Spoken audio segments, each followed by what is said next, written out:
just like to thank everyone for joining and making the time today. On behalf of your Baird financial advisor, I'm excited to welcome you to this month's Baird Wealth Strategies webinar. We are joined today by Ron Johnson, wealth planner here at Baird. Ron recently joined Baird, bringing with him over 29 years of industry experience. So Ron, we're grateful to have you here today to enlighten us all. Today, Ron will be discussing Medicare planning to help you navigate Medicare in general through open enrollment, as well as share some common misconceptions and mistakes. You're also going to learn about how you can get the most out of your coverage and which choices make financial sense for you. So before I turn the call over to Ron, just a few housekeeping notes to highlight. First off here, for optimal viewing, we suggest setting your layout in the side-by-side view via the circle in the upper right corner. All participants are in listen-only mode today, but we would love to hear from you. We will host a Q&A session at the end of the call to address as many questions as time permits. You can submit a question by clicking on the Q&A icon. That should be in the bottom right-hand corner of your screen. It might have a question mark by it. Please be sure to address your questions to all panelists so that way we can see those coming in. This presentation is being recorded and will be available along with the slide deck through your Baird financial advisor about a week following today's call. We will also have the slides linked in the webinar information page, which is linked in the email invitation. So with that, thank you for joining us today. I'll now turn the call over to you, Ron. The floor is yours. Awesome. Thanks, Corbin. Really appreciate it. All right. Let's see. Oh, Corbin, I just need control. There we go. Perfect. Well, here I am. So I'd like to just thank everyone for joining the call. I appreciate everyone taking time out of their day to join us, and we hope you find this informative.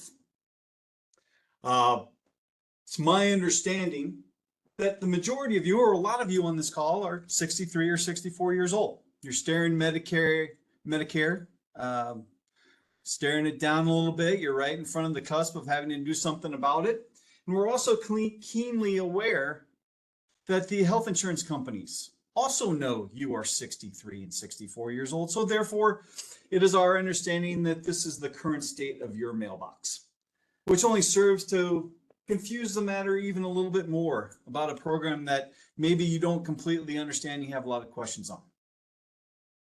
So that's my goal today, is to take Medicare and break it down into easy to understand, digestible bites. Okay? When I think about Medicare, this is how it runs through my head. I think about, okay, what does the government provide us? Then I think about, well, all of the other stuff that the government doesn't provide, what steps do we need to take to ensure that we have coverage here? And then last, but probably the most important thing, if you're going to pay attention to anything in this presentation, it's how and when to sign up, because this is where it can get a little costly for you if you mess it up. All right? Well, if that sounds good to you, then buckle up and hang on. Let's go ahead and tackle this. All right, so let's start with what our federal government provides us. And here's how I think about this. First of all, we have Part A. This is everything that happens in the hospital. When we get sick or hurt, we go to the emergency room and we're admitted, Part A steps in. Then we have Part B. Part B covers everything else that happens to us in the medical world. And then finally, we have Part D. Part D covers all the stuff that we take to prevent us from using Part A, our prescription drug coverage. Now, I'd love to tell you that, all right, we're done with what the federal government provides you. But we do need to peel back the onion a little bit and explore a little bit more about what each of these functions does for you and how much they cost. So let's get started. Let's go dive into Part A. Okay, Part A. So first of all, what does Part A actually cover? Well, anytime we're admitted to the hospital, okay, Now, that's a key term there, admitted. Once we're admitted, we're not there under observation. Once we're admitted to the hospital, Part A will step in and cover us. It will also cover us for skilled nursing care. So when we're done with the hospital piece and we need to go into rehab, or we need to go to a spot to help us get better, key term there, because I want to stop here for a second. So Medicare Part A will cover us for skilled nursing care that helps us get better. Not to be confused with the other nursing care called custodial care or long-term care. That's something that helps us with our daily living activities, not covered by Part A or any other part of Medicare for that matter. So you will need separate insurance coverage for that. Part A also has extensive coverage for mental health and behavioral services, if we so need that. Now, I didn't list it here, but when the time comes, and it will come for all of us, unfortunately, Part A will also step in and cover our hospice care. Okay, so that's what Part A covers. Now, how much does it cost? Well, there's some good news here. Sort of. If you prefer to look at this as good news, you've paid for it all of your working life. Of the 7.65% of FICA tax, 1.45% of that covers Medicare Part A. So once you retire, you're good. It's paid for. As long as you've worked 40 quarters. Now, what in the world is a quarter? Well, for Medicare's purposes, every time in a given year you earn a little over $1,700, you get credit for a quarter. And you can earn up to 4 quarters per year. So a lot of us will probably earn our 4 quarters maybe in the first month of January when we're working. That's okay. But it typically will take you 10 years to accumulate 40 quarters. And now you're eligible for Part A. All right. Now the deductible. When we have to use Part A, so we've covered the premium. When we need to use Part A, there is a deductible. And in 2024, that is $1,632 per benefit period. Well, what in the world is a benefit period? Well, the best thing to do, I think, is to just give you an example. So I have a little dog named Jellyfish. He's about 15 pounds, but it's all muscle. And I get up in age, and he takes me for a walk, and he gets excited, chases after a squirrel, causes me to lose my balance. I break my ankle. I admonish Jellyfish. And then I call my wife and say I need some help. She swings by in the minivan, scoops me up, and takes me to the emergency room. She wheels me through the front door, and we write a check for $1,632. They fix my ankle. It's all good. A couple days later, I'm walking out of the hospital on crutches. I'm kind of a klutz. I trip on my crutches. I fall and I break my wrist. My wife has some stern words for me. She picks me up, puts me back into the wheelchair, wheels me back through the front door to fix my wrist, and we write another check for $1,632. So a benefit period is the period of how long it takes us to heal from that injury or that sickness, whatever got us to the hospital. Once we go in, once it's fixed, the benefit period is done. And when we get sick again with something else, we have a new benefit period. We could have several in a given year. Now, that benefit period will cover you for 60 days in the emergency room. Pretty good. We all know that's pretty expensive. Now, if you're really sick and you have to stay later more than 60 days, you're going to have a copay. $408 a day in 2024 for the next 30 days. If you're really sick, they give you another 30 days. These are called lifetime reserve days, have nothing to do with the benefit period. You get 60 lifetime reserve days for your entire life. Once they're gone, they're gone.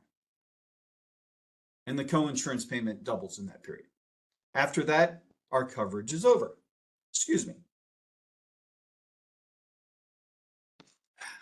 Okay. Now that's part A. Now let's talk about part B. Part B is what covers us for everything else, right? Doctor services, outpatient care, preventative services. So when we go to the doctor for a checkup, it's part B that steps in here. So how much does part B cost? Okay, well, let's see. Now we have a premium. We have not paid for part B yet. In 2024, our premium is $174 and a couple pennies. And now we need to discuss a concept called IRMA. Okay. Now, if I was in charge of Medicare, I would have a sweet lady who would come over and bake me pie named Irma. But unfortunately, that is not a benefit of Medicare. When we're talking about IRMA, we are talking about IRMA. Stands for Income Related Medicare Adjustment Amount. Now, if I was running Medicare, I would use a completely different acronym. I would use MMPM, Make More, Pay More, because that's essentially what IRMA is. When our income exceeds $206,000, we're going to pay an additional surcharge to our premium. In 2024, that is $69.90. As you can see, the more income you have, the more you pay until you get to $750,000. And that's for a joint filer. The numbers are different, about half if you're filing single or if you're filing married separate. Okay. Now, the financial planner in me has more thoughts of this around this concept. First of all, sometimes there's nothing we can do about this. We had a good year. We satisfied the first part of my acronym. We made more, and that's okay. In the immortal words of Tennyson, "'Tis better to have loved and lost than to have never loved at all." I think that's apropos here. And that's okay. But other times we have discretion of when we're going to realize income. Okay? As an example, maybe we have a decision we can control when we sell a capital asset and realize that income. Maybe it makes sense to not do that this year. We're getting late in the year. We can hold off on the sale to the next calendar year, the next tax year. And maybe we can avoid the IRMA surcharge and other hurdles as well in the tax code. Or managing capital gains, or watching our IRA distributions. This is what we do here at Baird. And this slide, what this is a snip from our tax planning software, Holistiplan. So this is one of the reasons why your financial advisor will ask for a copy of your tax return. Because we would like to take that, analyze it, put it in the software package so we can come back to you in an easy to understand, digestible format and explain to you what our tax plan is for the year. Do what we can to avoid IRMA and other hurdles along the way. Okay. I've got one more concept around IRMA to talk about. And that's the ghost of Christmas past. That's my turn. You won't find that in Medicare anywhere.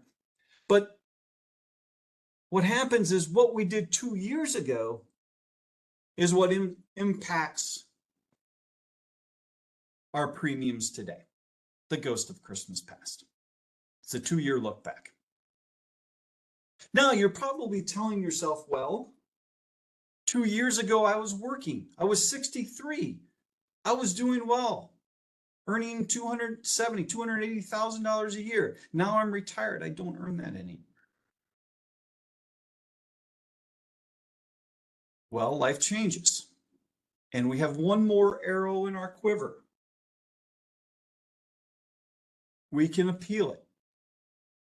Now, normally, when you use the word federal government and the word appeal in the same sentence, you also have to add fleet of attorneys. Well, your federal government has outdone themselves here. CMS, the Centers for Medicare and Medicaid Services, has made this incredibly easy. All you have to do is to go to the Social Security office and ask for Form SSA-44. You give them some identifying information, you check the box, submit the form, and likely you will have a successful appeal for life-changing events that affect your income. Pardon? Okay. So that's enough on IRMA. So that's what we need to know about the Part B premium. Now, when we need to use Part B, what does it cost? So Part B looks at Part A and says, ooh, good job with the benefit period. Wish we had thought of it, but we didn't. They have a deductible that we're used to dealing with. It is $240 per calendar year. So the first $240 will be out of your pocket. Then Medicare will step in and pay 80% of your bill. Your co-insurance payment will be 20% of your annual cost. Pretty simple. All right, let's keep moving, making good time. Hopefully I'm not talking too fast. The next part is Part D. All the stuff that we take to stop us or prevent us from using Part A, prescription drug coverage. Now, I lump this into the part of what government provides. It's because they give a little bit of structure here. But the reality of it is Part D is actually administered and carried through in private insurance businesses, with private insurance businesses. So not really what the federal government provides. You may fry me on social media later if you so choose. But I put it here, so it's here. So prescription drug coverage, how does this work? So private insurance companies, like I said, administer the plan. And the first thing we need to look for when we're deciding a carrier is we need to look at what's called their formulary. A formulary is just simply a list of the drugs they cover, but incredibly important. We need to understand that if we're currently taking medication, is our medication covered under this plan, or do we need to look elsewhere? Or is there a reasonable substitute? Now, when we look at the formulary, drugs are going to be listed by tiers. The larger the number after the tier, the more you can expect to pay. And if it's got the word specialty in front of it, it's going to be quite expensive. This is where you can compare plans and see what works best for you. Now, Part D premiums. There's premiums here too. We have yet to pay for this, but they're not terribly expensive. Generally somewhere between $30 and $50 a year, depending on what part of the country you live in.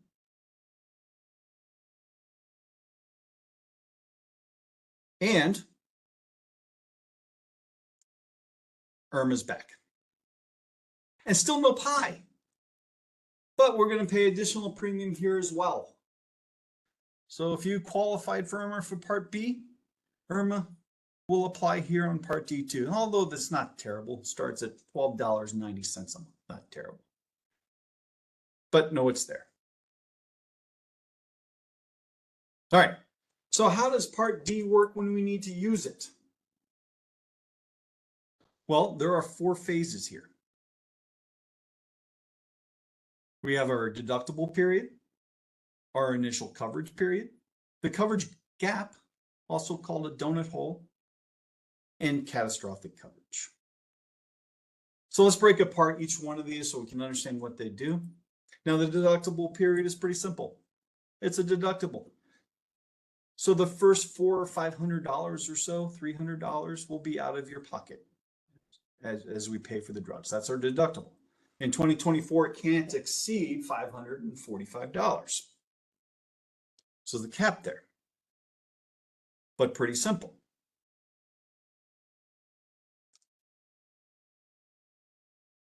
Now, the second one is your initial coverage period. This is where your insurance company will step in and pay for the majority of the bill.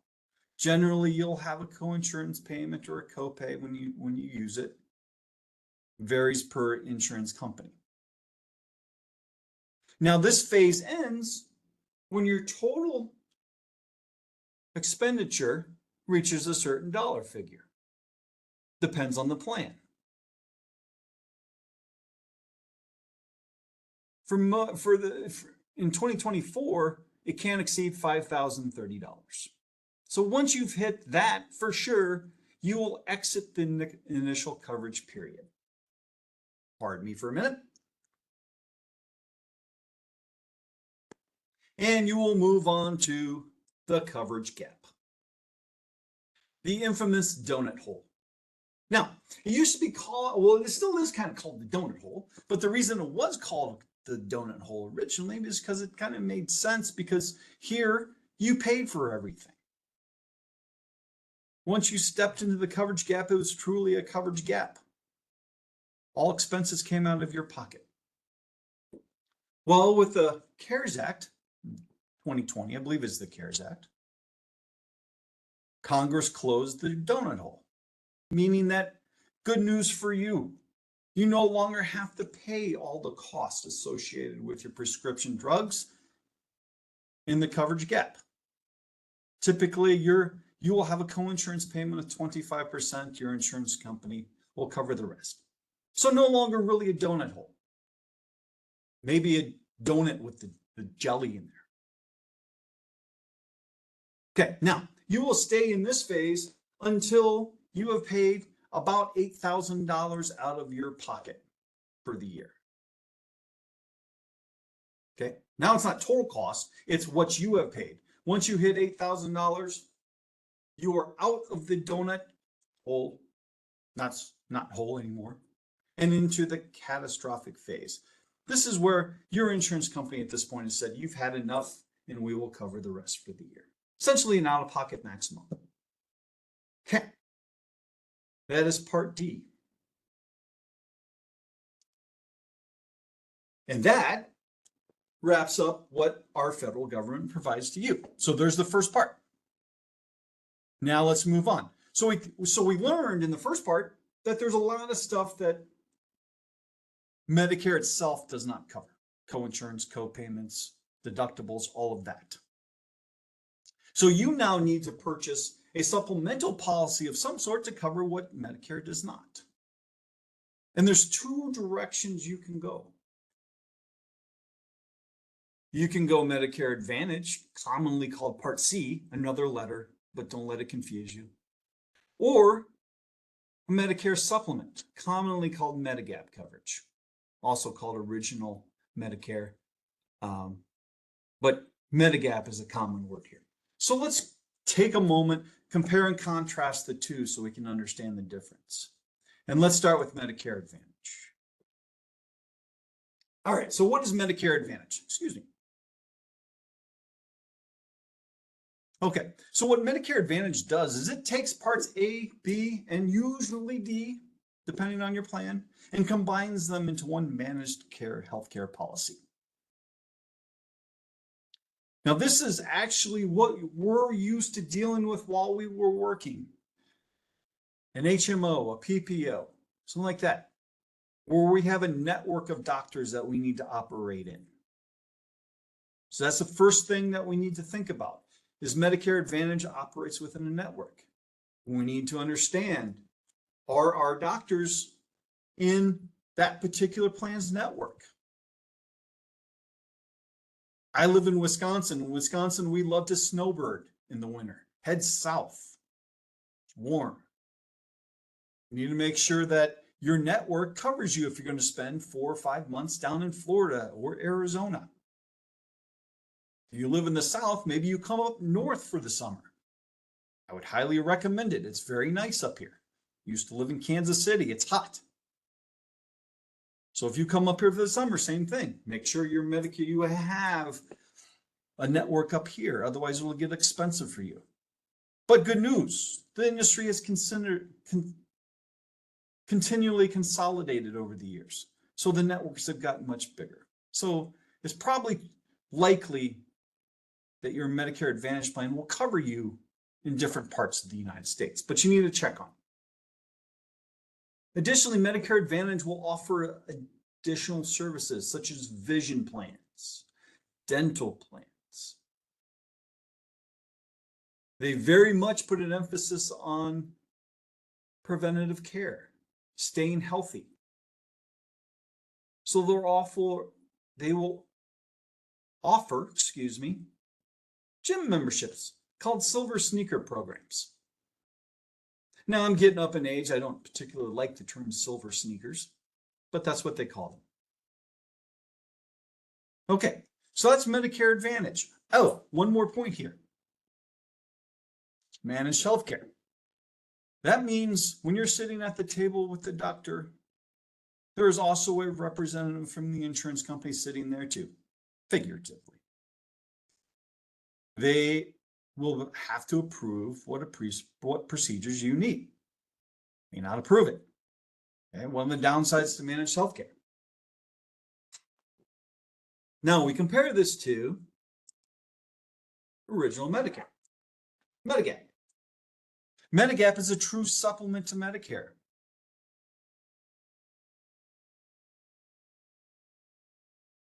Okay? It just takes what Part A, Part B, and Part D doesn't cover, and it offers coverage for that. Does not bundle everything together. So you will have very little out-of-pocket expense when you're with original Medicare. And you can go see any doctor you want to, as long as they take Medicare. Okay? Now, in exchange for that, so you pay your Part B and your Part D premium, but you don't have any other expenses, but you're going to have a lot of premium here. That's the big difference. Typically another $3,000 to $4,000 a year per person, but that will be the end of your expenses for the most part. The other thing to know here is that the coverage under Medigap is mandated by the state you live in. Even though it's administered through a private insurance company, they all look the same. The only difference is price. Pretty easy to shop for a Medigap policy. Just get the cheapest one because they're all the same.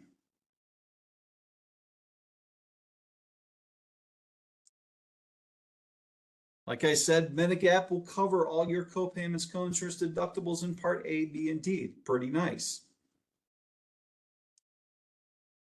It's mandated in the states. We covered that. All right. There we go. There's your two options. Medicare Advantage versus Medigap. So that's part two. All right. Now, this is the most important part of the presentation today. How to get signed up and when to get signed up, because it can be incredibly important. So let's dive into it. Okay. Now, when you're 65 or approaching 65, for the most part, there are exceptions apply, but the majority of the time, you need to sign up for Medicare, period. And you have a window here called your initial enrollment period. It starts the 3 months before your 65th birthday, your 65th birthday month, and then the 3 months after. That's the period you have to be signed up for. The reason you have to do it is because Medicare is really truly an insurance pool. Everyone participates once you hit 65. So therefore, the healthy pay for the not so healthy by just a large insurance pool. So with that said, what happens if you miss your initial enrollment period? Well, Medicare is not going to let you wait until you're sick and then pop into Medicare and get coverage. So they're going to charge you a penalty. Part A, every month that you, or every year that you miss. Part D, every month that you miss. You'll pay an extra 10% every year that you missed. Extra 12% for Part D. And this is for the rest of your life. What's even worse, if you miss this period, if you miss your initial enrollment period, Medicare's guarantee issue. That means everyone qualifies except you, who was late, who's now subject to underwriting, medical underwriting. You could be denied Medicare Advantage or a Medigap policy. That's really not good. So you've got to make sure you're signed up on time appropriately. Okay. Enough scare tactics. We'll help you. Now, I told you there are exceptions to the initial enrollment period. The one that's notable, the most notable, is I am continuing to work past 65, or my spouse is younger than me, or doesn't even matter if they're younger than me. They're just going to continue to work past 65, and I would like to remain on their health insurance policy at work, or I want to remain on my health insurance policy at work as I work past 65. Medicare is okay with that. You will have an exception for that. As long, now this is important, Medicare says that's great as long as you have a health insurance policy that is as good or better than what we provide. Your policy at work needs to be the primary payer. The other term for that is credible coverage. It's very important. Typically, if your company has more than 20 employees, you have credible coverage. Less than 20 employees, you probably do not.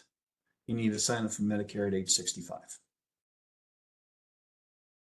Also, you need to be aware here, COBRA, retirement health insurance plans, common or if you were an attorney, and your firm, your partnership that you work for provides health insurance in retirement, not usually not credible coverage.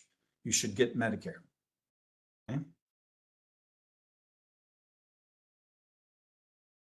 All right. So if you decide, oh, I would like to keep my health insurance through work, or I would like to stay on my spouse's health insurance through work at 65, you don't have to do anything. When you or your spouse retires, you will receive a special enrollment period. Now that starts the month that you retire and the following 8 months. But don't procrastinate. There's a gentleman out there called Murphy, and he created a law, Murphy's Law, and it says that if you're going to get sick, it will be in the period that there's a gap in coverage. I guarantee it. It's just how it works. Same forces that your fortune cookie somehow is right. So don't procrastinate. Don't have a gap in coverage. When you're ready to retire, have Medicare, everything ready to go. You know the plan, and you just turn it on as you retire. Okay? That's my message there. Here endeth the public service announcement. All right, so that was special enrollment. Now let's cover open enrollment.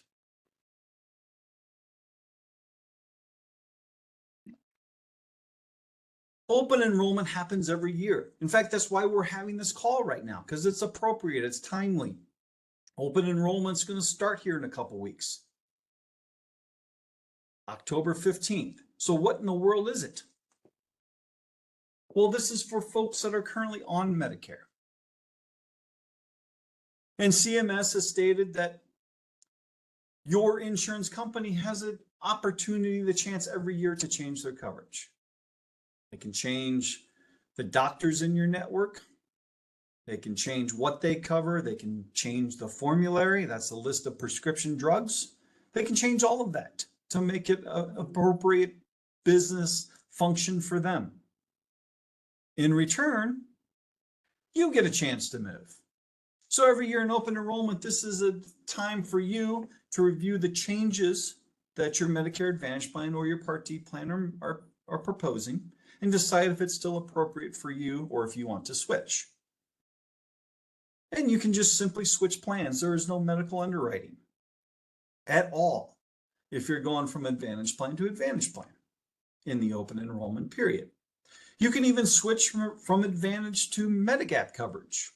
As you get older, you decide, well, maybe that's appropriate. Now, word of caution here, there's going to be a little bit of medical underwriting. You're going to have to be healthy to move from Advantage to Medigap.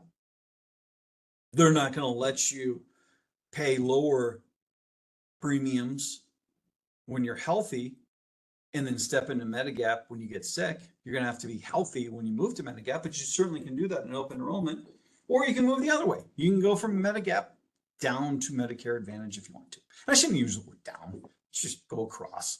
We're equal in our thought process here. But you can do all of that in the open enrollment period. Okay.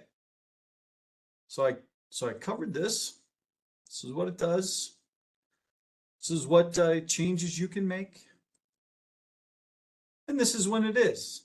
This is when I get to watch late night commercials of Medicare Advantage companies. Highly entertaining. Retired folks having fun, enjoying health insurance. And that runs from October 15th to December 7th. That is the period where you can make a change. And then that change becomes effective January 1. So that's open enrollment. All right. How do we do this? Once again, your federal government has made this process remarkably simple. CMS sets policy regarding Medicare. But the Social Security Administration acts as the traffic cop. That's where you go to sign up. And it's really, really simple. You just go online, you put some identifying information in there. You'll need your health insurance coverage of what you had prior to Medicare and some basic identifiers here. Hit send and you're done. It takes about 5 minutes. So go to ssa.gov. Okay, that's how you sign up. Cool, so far we have covered what the government provides us, what we need to purchase to cover what the government doesn't, and now we've covered how you sign up. Hope that was easy, and hope that was easy to understand. Now, a couple thoughts from me as a financial planner. First of all, HSA accounts. We love HSA accounts. They are awesome. They're the only savings account out there that you can save to that is pre-tax going in, grows tax-free, and comes out tax-free for health insurance expenses, like your Part A and B premiums. What we just covered, you don't have to pay a premium for Part A unless you didn't work 40 quarters. But you can use it for your Part B premiums, your Part D premiums, deductibles, prescription drugs, dental and vision expenses. Awesome accounts. Couple notes around HSAs though. For whatever reason, and it's beyond me, so don't ask. I don't have the answer. Medigap premiums you cannot use your HSA for. Also, something to know. If you decide to start Social Security before Medicare, for instance, maybe you start at 62. It doesn't matter what other health insurance you have. When you start Social Security, you automatically get Part A, whether you like it or not. Once you have Part A, you no longer have a high deductible health insurance plan, and you cannot contribute to your HSA any longer. Something to know there. Okay, that's enough on HSAs. Now this message actually comes from the top of Baird. John Taft, our vice chairman. As a company, we understand how important your health, your wellness is, and how it impacts your wealth. the healthier you are, the more, the more wealth you will have later in life, and the better it will be as an impact on your legacy. We understand this. We are putting a tremendous amount of resources towards this concept, and we're excited to tell you that there's going to be a whole lot more to come in this area. So stay tuned. Now, when we talk about health and health expenses in retirement, we absolutely include those and consider that as a component of your comprehensive financial plan. That is in addition to risk management, in addition to your investment plan, in addition to tax and understanding the implications of tax. That is in addition to legacy planning and how to efficiently transfer your assets to your heirs. All of these puzzle pieces we put together for you. We use our financial planning software system called Money Guide Pro, which is an awesome communication tool for us. So when you're working with your advisor, this is how we think. Okay. Corbin, I think I'm officially out of breath. And I'll turn it back over to you, my friend. Yes, no, I'll just quickly. Well, I can't hear you. Can you turn it up? How about now? No audio? Again, it's just super faint. 1 second here. Remember we were talking about in the practice session about how technical difficulties can turn the minutes into hours. We got one. Better, Ron? Maybe it's just my computer. Let me try turn up my volume. Try now. Hopefully this is coming through better. Yeah, I think that's better. Maybe it was just me. Good deal. Well, Ron, thank you so much for leading the presentation here.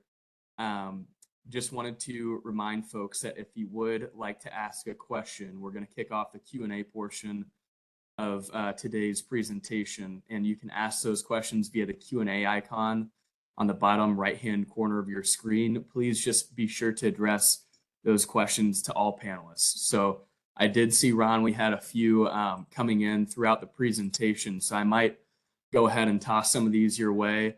I know that not all of these may be things that we can address on the air for everyone. And if that is the case, and we're not able to address your question, would encourage you to reach out to your Baird financial advisor or contact, and we'll be sure to have those questions answered. We're going to catalog them too, and we'll try. If we don't get to you today, we'll be in touch with you as well. So no question will go unanswered. Yep. All right. So let's see here. We have a lot of great questions. Oh boy, let's go. They keep coming in, so it keeps pushing it down. I'm sorry. Okay. Do you need to notify Medicare at age 65 that you are not signing up because you have credible coverage? If not, do you need to substantiate your credible coverage when you do sign up for post 65 or sign up post 65? So no, you do not need to notify Medicare or the Social Security Administration, but you will get notification from HIPAA that you've had coverage. It's also an annual tax filing that you've had credible coverage. You'll need to keep that. Right. Let's see here. Someone said, did you say if I'm collecting Social Security payments, I cannot be contributing to my HSA through my employer? Is that correct? That is correct. Problem is, once you start collecting Social Security, you have Part A, and that just messes up all the high deductible health insurance requirements that make the HSA eligible. So yeah, you're done contributing to an HSA at that point. And if you've contributed already, you're going to have to go back and remove your contributions once you started Social Security. We can help you with that if it's through us. I'm going to rapid fire some of these at you. So let's go. Keep them coming. No. this person here, I understand you can defer B and D if still working, but not defer Part A. Is that still accurate? No, you would defer everything unless you start Social Security. Okay. So you don't have you physically sign up for Part A unless you start Social Security, then it's an automatic thing. So once you retire, that's when you would get Part A. Right. I'm gonna keep rolling. My spouse stayed home to raise our children. She likely doesn't have 40 quarters. Is she still eligible? Yes. And you know what? That's a great question because I think I glossed over that and I apologize. Yes, a spouse is eligible for Medicare without working a single quarter, as long as the other spouse in the relationship is eligible. So they do accommodate for that. Right. Here's the next one for you, Ron. Does Baird offer assistance in finding health coverage prior to Medicare eligibility? Awesome question.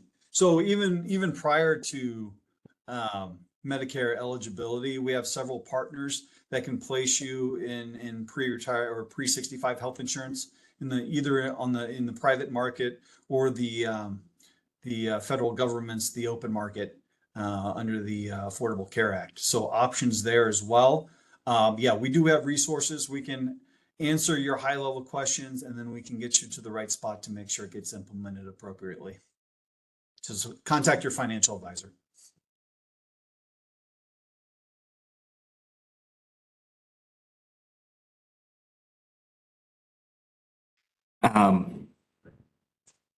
See here, just it looks like some of these we may have already answered. So Yeah, no worries. Yeah, just I know it's a little awkward to try and read and speak at the same time. So thanks for stepping up, Corbin. Of course not.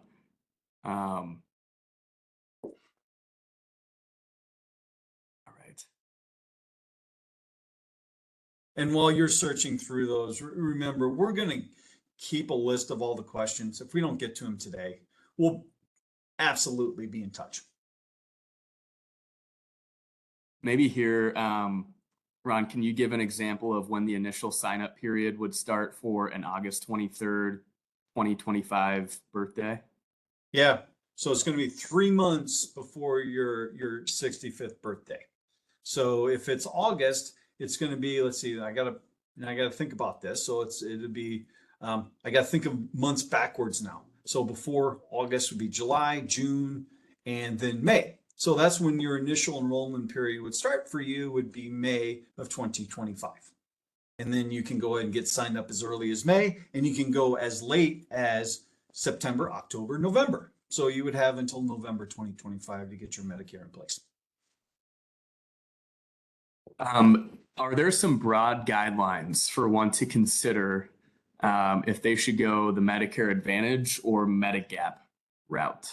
Yeah, obviously it's a very individual decision. Right. I know most of our partners tend to lean towards Medigap because it's a more comprehensive coverage plan. But on the flip side, if you're in good health, if you're in your early 60s and still climbing to the top of Kilimanjaro every year, Medicare Advantage, it's going to be very low. It's going to be the most cost effective for you if you're not using the system.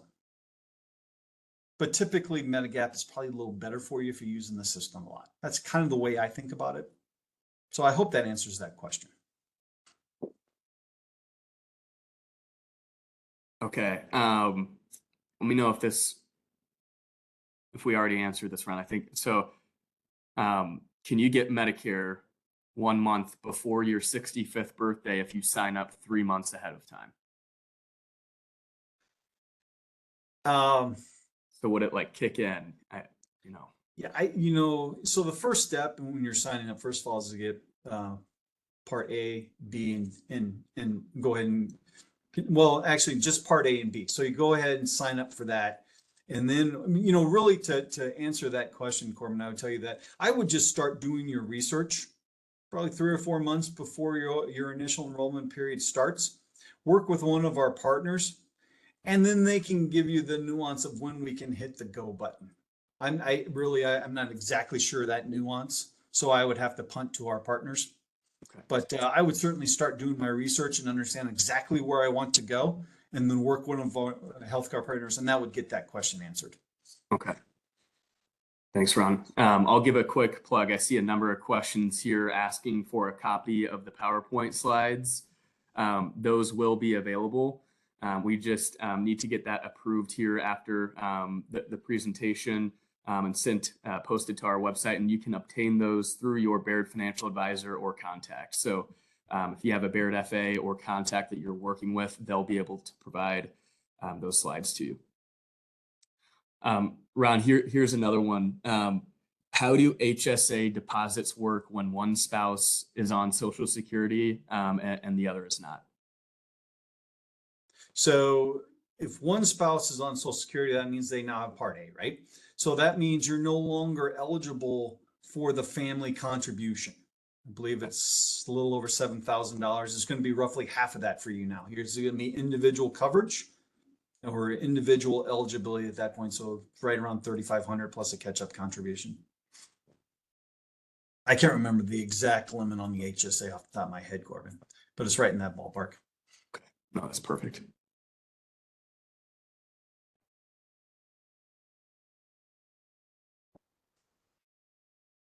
Just scrolling through here. Bear with me. Yeah, no, take your time. This is great.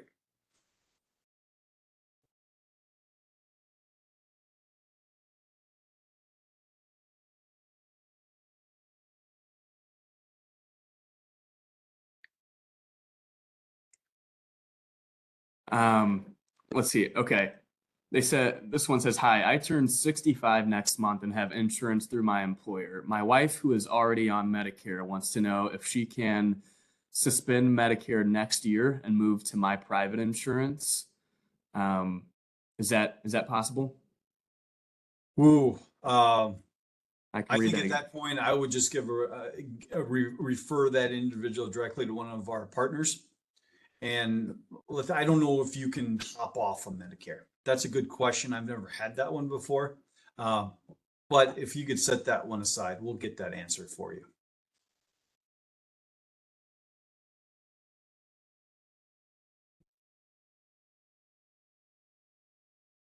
Okay, this one here. I'm 67 and have coverage through my employer. If I stop working, can I enroll in Part B and D prior to the enrollment period? So they're 67, have coverage currently through their employer, asking if they can enroll in Part B and D prior to the open enrollment period. It would be on your, so you would go ahead and get A and B the month that you're going to retire. Good, and know what direction you're going to go, and then you just go in there during the month of retirement and go ahead and press go. And then you would already want to have done your research to know what plan you want to supplement that, and then you would want to just go ahead and hit go for that as well once you have A and B in place, and put that in place also in the month that you're going to retire. You know, you can do all your research beforehand, be ready to go, and then it's just a matter of hitting the go button.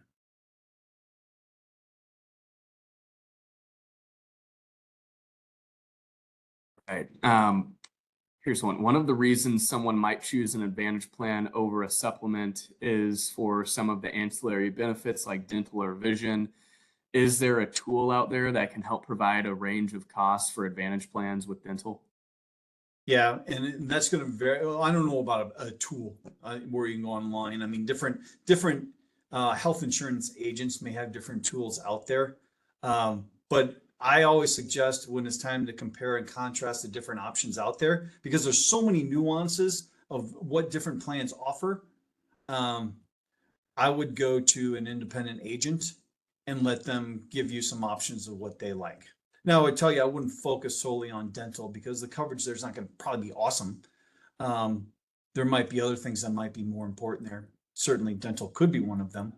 But yeah, it's just going to vary by geography and plan type. So again, that's one that we would refer to one of our partners.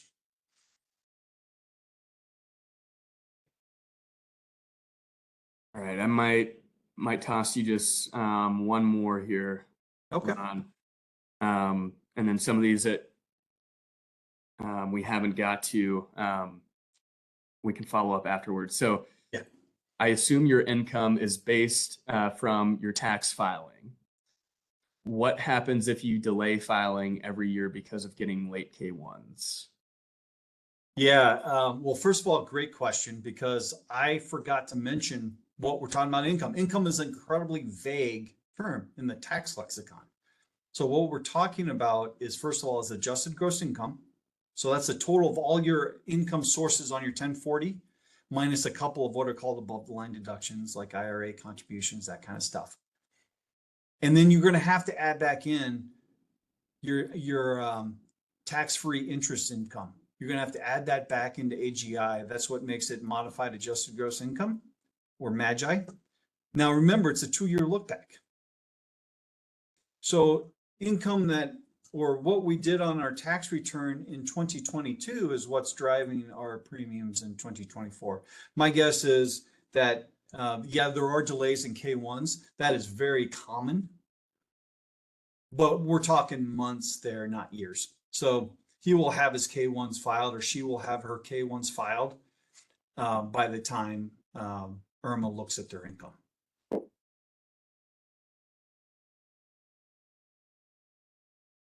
All right, Ron. Well, I think we'll go ahead and close shop there. What I will say, again, a lot of questions asking for slides and the slide deck. Again, would just remind folks that is available through your Baird advisor or Baird contact. Feel free to reach out to them to get a copy.